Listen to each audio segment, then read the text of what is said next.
Hello, everyone. Can you hear me? Can you guys hear me? Just give me a thumbs up. Hi, Harsh, Sanjeev, Abhishek, Vikram, RN. Hello. Welcome to the session. Welcome to Crater.Club. Today we are going to talk about the evolution of Indian gaming industry. Um, let's just wait for 1 or 2 minutes more to so that people can join in. Hi, Ananya. Hi, Yashodhar, Saurabh, Abhishek, Rishav, Sanjeev. Hello. Yes, me too. Me too.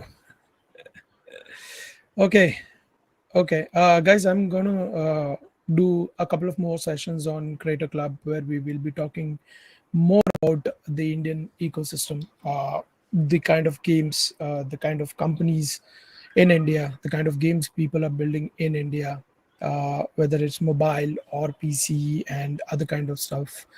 But before that, it's very important for everybody who has joined this session to understand the basics of it, the history of it. How did it all start in India?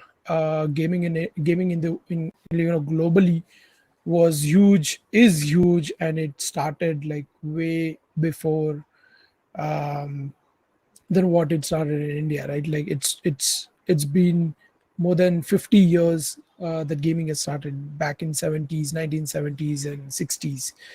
But in today's session, I'm just going to talk about what India did, how India got into the gaming industry, and how did how what is the evolution of Indian gaming ecosystem from just two companies, 2 to 3 companies back in 90s to over 500 companies in 2021. How did this happen? What did we go through?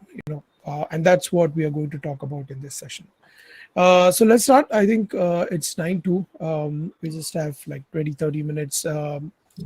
I will sum up as much as I can. I can share a lot of things on this topic. So let me get started with this. Once again, welcome back. Welcome to Crater.Club, and thank you, Crater, for giving me this opportunity to talk on this platform. So let's begin with the basic. Back in 1972 to 90s, right? The all 20 to 30 years, like around 2 to 3 decades, gaming was booming in the Western countries, right? And India was not that was never in that space. India was majorly focused on the IT stuff, right? But in 1997 to 1997, 1998, and 1999 were the 3 years when few youngsters, few 16, 17, 18-year-old kids had a dream to start their own companies. These kids were namely Vishal Gondal, who started India Games, Rajesh Rao, who started Dhruva, and Nitish Mitra Sen, who started Nazara. These were the three big companies that we know right now, but were started back in 97, 98, 99. That was the time when this was happening. At that time, what was happening in India was very huge in VAS, which is value added services. And if you see mobile phones, they just started, people just started buying those phones, and they were majorly Symbian phones, the phones with keypads. So people used to use those phones, and for their entertainment, few companies came forward who were the telecom companies, but they also wanted to provide VAS, which was value added services on these phones. One part of it was games, right? So these three companies, they started building games, and these games were majorly on Java and Brew. These were two languages which were widely used at that time to create games.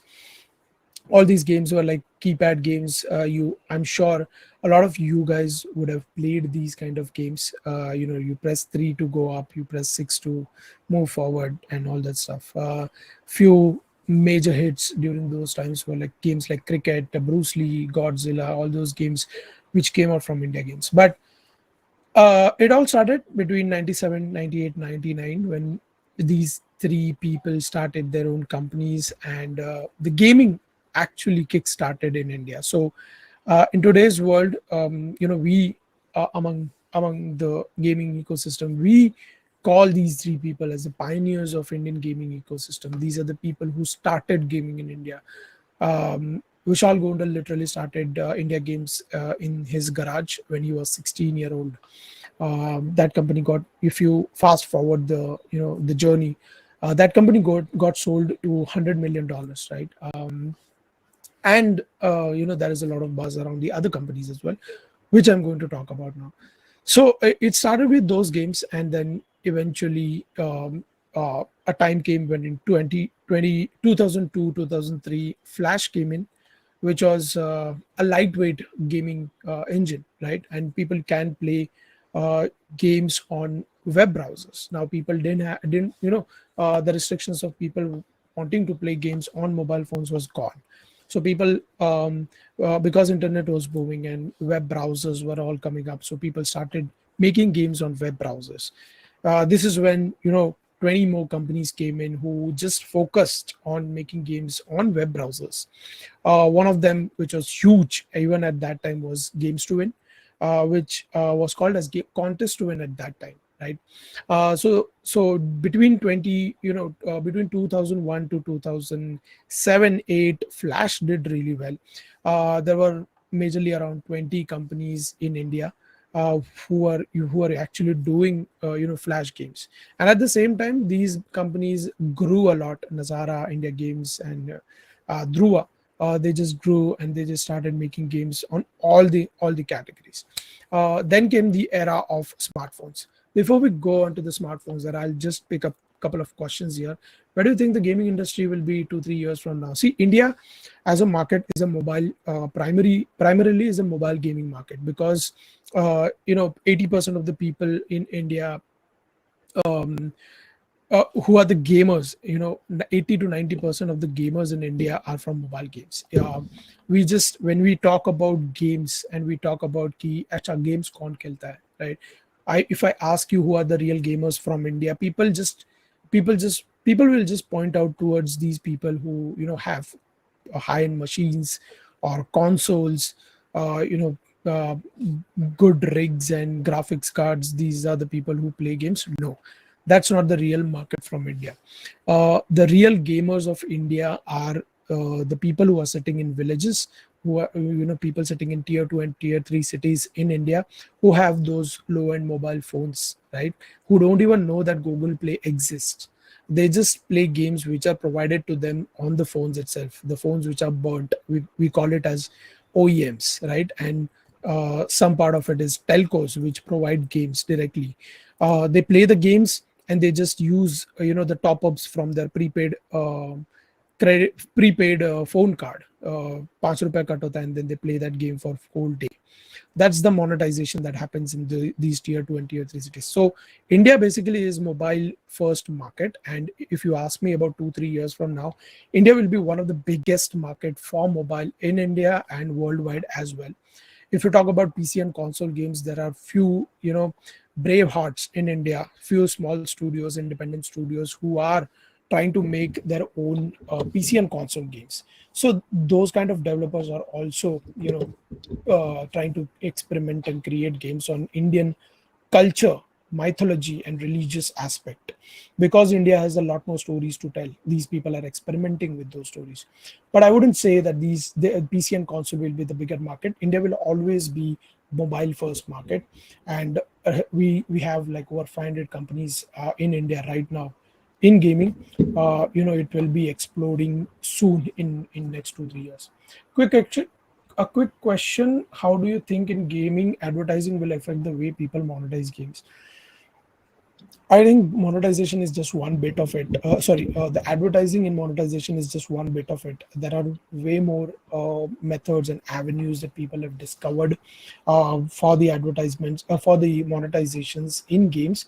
I don't think there was a time when people used to make games where they used to force people to watch ads. You play a game, you see an ad, and it was mandatory for you to see that ad. You can't skip that ad. But now All the games that you see are majorly rewarded ads, which means they are not intrusive as well. So people have a choice. For example, you complete a level, you get a screen where it says that you get 100 points for this level, right? But there is a button which says you can double your points if you click on this button, which also lets you watch an ad. But this is the user's decision. It's not an intrusive ad. It's user's choice to click that button to get more coins, right? So people have become more sensible in that sense, and the kind of monetization that is happening right now is not at all intrusive at all for games. There are few third party companies which are coming up, which let developers add brands advertisements within the game without even uh, you know overlapping in the game. So just for an example, there's a third party tool called Greedy Game, which is like you see the background at the back. There's just a square section where you can put an ad. It is in the background within the game in 3D space, and you can change that ad by the backend in the backend as well, right? So there are a lot of ways that people are monetizing games right now, which definitely are not intrusive. So it's the whole system has become way more sensible, that people are not trying to hamper the player's experience of playing a game. Do you think India is moving more towards mobile first versus console based? India was, like I mentioned, Krish, India was always mobile first. It's still a mobile first country, and it is going to be the same only. Like I mentioned, there are a lot of reasons. I'll stick to that point, and that is why I feel India will always be mobile first country. How to create an esports clan? For example, I have a Call of Duty mobile clan. I want to get into esports scenario and expand to other games as well. Biswadeep, I spoke to a lot of esports teams over the last 2 years, and one thing that came up, everybody just spoke about one thing.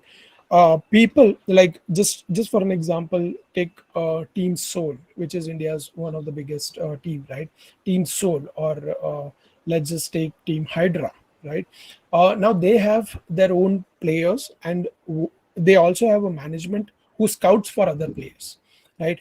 You as a player, if you are good, you can't just try, and it's not like an application based thing where you apply for that clan and they'll take you in. They'll scout you. For that reason, it works the other way around, where you need to build your own portfolio. People will definitely scout you, and if not, if they don't scout you, it's your job to then form it take it to a bigger level by adding sponsors. Approach sponsors. If you have a clan, you need to approach the sponsors, even if it's small. Just approach to sponsors, create that group, that team, participate in the events. The whole point is, you need to be visible for the people to see you, right? And that is why it's very important that do not depend on bigger companies, bigger teams to hire you as their team player. Instead, just try to build your own clan and build the sponsorships around it, and do participate in events. Use platforms like YouTube for streaming. Once you do that, I think it's going to definitely impact your overall ecosystem, and people will definitely observe you. Would love to understand how you came around to building Mukti. Oh, Mukti, guys, if you don't know the background of what we are doing, I am the founder of Underdogs. I started Underdogs back in 2011. We are a game making company.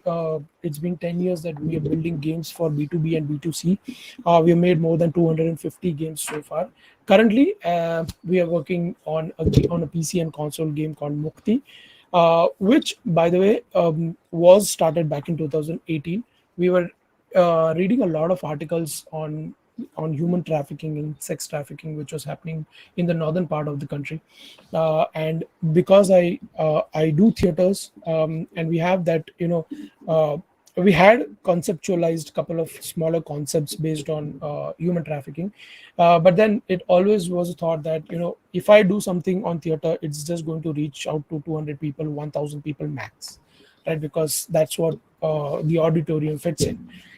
Instead, we just thought of, globalizing the whole concept, creating a game out of it. Since we were making games, we wanted to do something on that. I personally wanted to build a game, tell a story, which was very important for me to tell, right?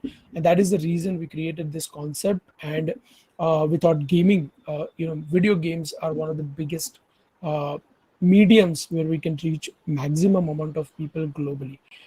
So that's the reason we started Mukti. There are a lot of incidents happening, so uh, we just compiled everything together. We spoke to a lot of trafficked survivors, and we understood what they wanted, what they were feeling, what they went through, and that's how the whole conceptualization was done. Can you talk about a little bit of your experience about the education in animation that the institutes are providing and what should be done for that? Pratik, I personally think animation institutes in India are just trying to utilize or monetize on the fact that people in India don't know how to get into the gaming industry, right? And they are just trying to sell their own old courses as game design and game development courses in India.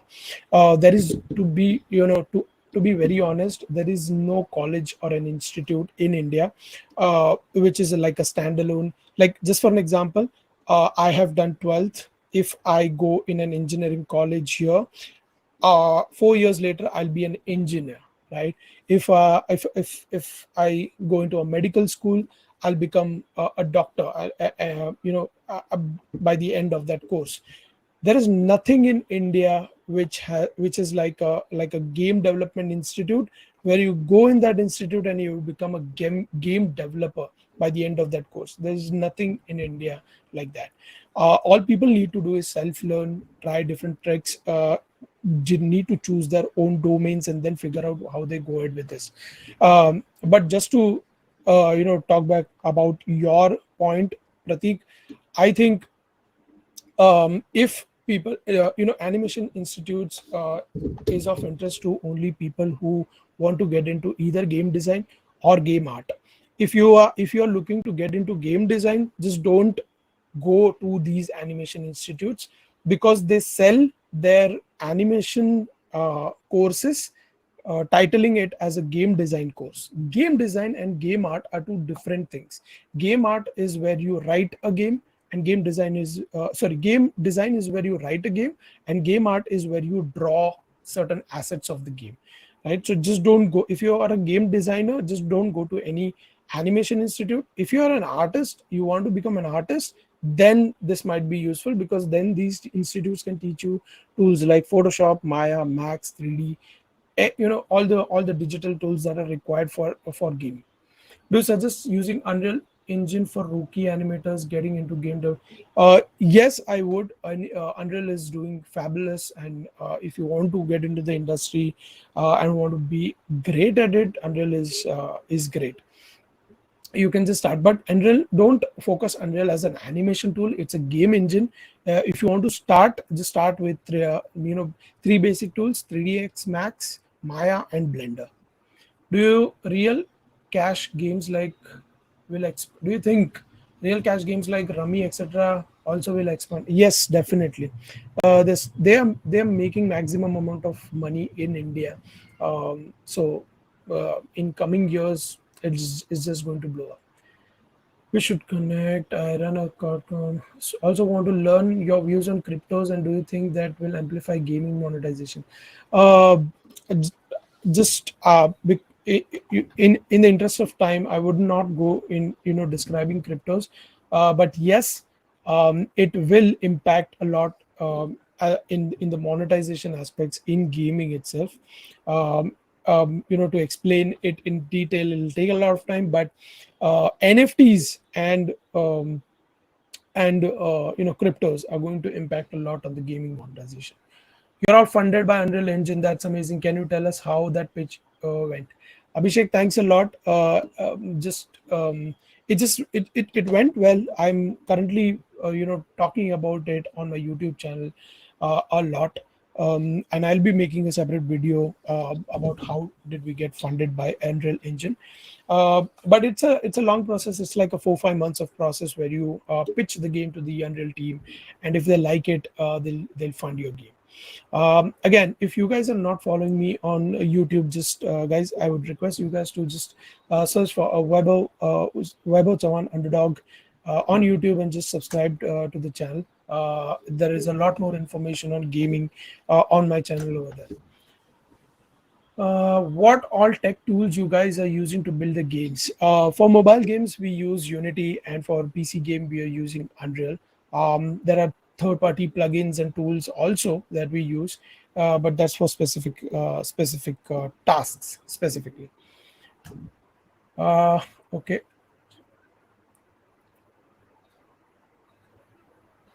All right. Continuing the topic, I'll just quickly wrap with this one. One the end of how we reached to 2021. So 2010 and 2011 was the time when app stores came in, iPhone came in, and smartphones came in. And at that time, people realized that Flash is going to die soon. App stores were doing good. People were putting games on app stores. They were making money. So a lot of bigger companies then turned to making mobile games, which were for smartphones, not for Symbian phones, which I spoke about earlier, the keypad phones, not that phones, the smartphone games. So 2011, I think there were only 20, 30 companies in India who were making mobile games as well. We were one of the few peoples who made you know who who are a part of one of the biggest games from India during that time. The game that we made was Parking Frenzy for Games to Win. It's one of the biggest games. It has, I think, crossed over 100 million downloads now. But we just four of us built that game back in 2013 for Games to Win as a servicing project. So 2011 to 2015 was a time when people were just experimenting with mobile games. They were just trying to create games which can appeal global audience. uh, Developers were fighting so that they get a prime spot, they get a featuring spot on app stores, and people around the world know them. All right, and that's what happened with us also. There were around 8 to 10 studios in India during 2014-15, which all of a sudden got great limelight. We were 10 of us. We were called to USA for casual connect to display the games. And 2015 was actually great for Indian independent developer ecosystem, wherein 2-3 people studios, right, a studio with 2-3 people teams, they came into picture, they started making great games, and that's how it all started. So wave of independent developers came in, and these are the same independent developers who have big companies right now. um, because that's the phase that they went through. Also, another thing happened during 2015 was the gamer community started booming. The introduction to PUBG and Ludo King in India was a big game changer. And at the same time, the YouTube streaming platform started giving more exposure to Indian streamers, and they came up in the rankings, and they started playing games, the battle royale games, the competitive games, mainly PUBG, right? So nobody imagined back in 2010, nobody imagined that people would pay to watch people play, right? And that's what is happening with streaming platforms right now in India, and they're huge. You might have seen one live that happened between some, I just don't remember the name, that some YouTube streamer, uh, in the West, either it was PewDiePie or Doctor, um, versus Carrie Minati, and and the Indian streamer had more concurrent views than the Western counterpart, right? That is how huge it has grown, right? And because of that, the people who started watching this also started to started to gain interest in other games, and that is how the gaming community also grew. Um, so now in 2021, I think uh, we have read a lot of news, a lot of things are happening, a lot of news came out about the same companies that I just spoke about during these years, raising $100 million, getting acquisitions for $360 million. Um, so um, you know one thing that was lacking during 2015-16 was uh, the bigger venture funds, the companies, the funds that used to do invest money in companies. They never used to invest in the gaming companies because they didn't have enough confidence in the gaming companies. They didn't have enough case studies that this XXX company made money in returns, right? But if you see today, uh, just in these last 10 months, we have heard 20-30 different news of bigger gaming companies getting funded at a bigger scale or getting acquired. That's how the situation is right now. So for me, India is at a very good spot. We have grown, and that's the journey that we have gone through is super amazing. I also foresee that in next 4 5 months, 4 5 years, India is going to be on the top charts in the global gaming ecosystem. I'm in 10th right now, so I wanted to ask your opinion on if I should focus on school and studies or should I focus on grinding and pursuing a career in esports. See, esports, YouTube, or even gaming as a career needs to be your side hustle. At least till the time that you reach towards your graduation, to the end years of your graduation, it needs to be your side hustle.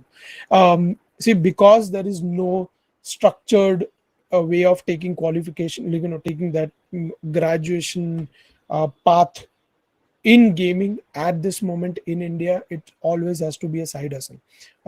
You wouldn't realize that the amount of grinding you do as a side hustle during this whatever graduation that you're doing. It might turn out that you would be able to create your own games. You would be smart enough to publish your own games, and that's the time that the side hustle becomes your main hustle. Then you can immediately jump onto this as a career rather than what the graduation that you're taking, right? So that's the path that you should follow right now. Even in esports, this always has to be your side grind, right? Don't focus on it. But if you have 24 hours in a day, spend 4 to 5 hours on what you love, which is esports. I wish I was to the Avalon team to be able to deliver your message. Hey, random, but what gaming chair are you using? This is Green Soul. But it's really cool that someone in India actually taught a quality batch of game devs and landed them real jobs. From to let beta this exclusive on how do gamers in India make money? Right now, it's on the streaming platforms dealing with brands. All right, guys. That was it from my side. It's 9:30. I hope the session was useful. If it was, just try going on YouTube, subscribe to the channel. There are more than 300 videos on game development and gaming industry in India on my channel. Also, thanks again to Crater.Club for doing this. Do you think influencers or people like you should do something about the money making mafia that the animation is in? That's what I'm doing on an online platform, Pratik. I'm talking about it is one thing that I always do, so that people don't get influenced by these animation institutes, and try avoiding doing that. What will your next session be on, and what should students do? Yashodhar, it will be announced very soon on this platform. This was a great show. Thank you very much, guys. That was it from my side. Um, Thanks a lot. Bye bye.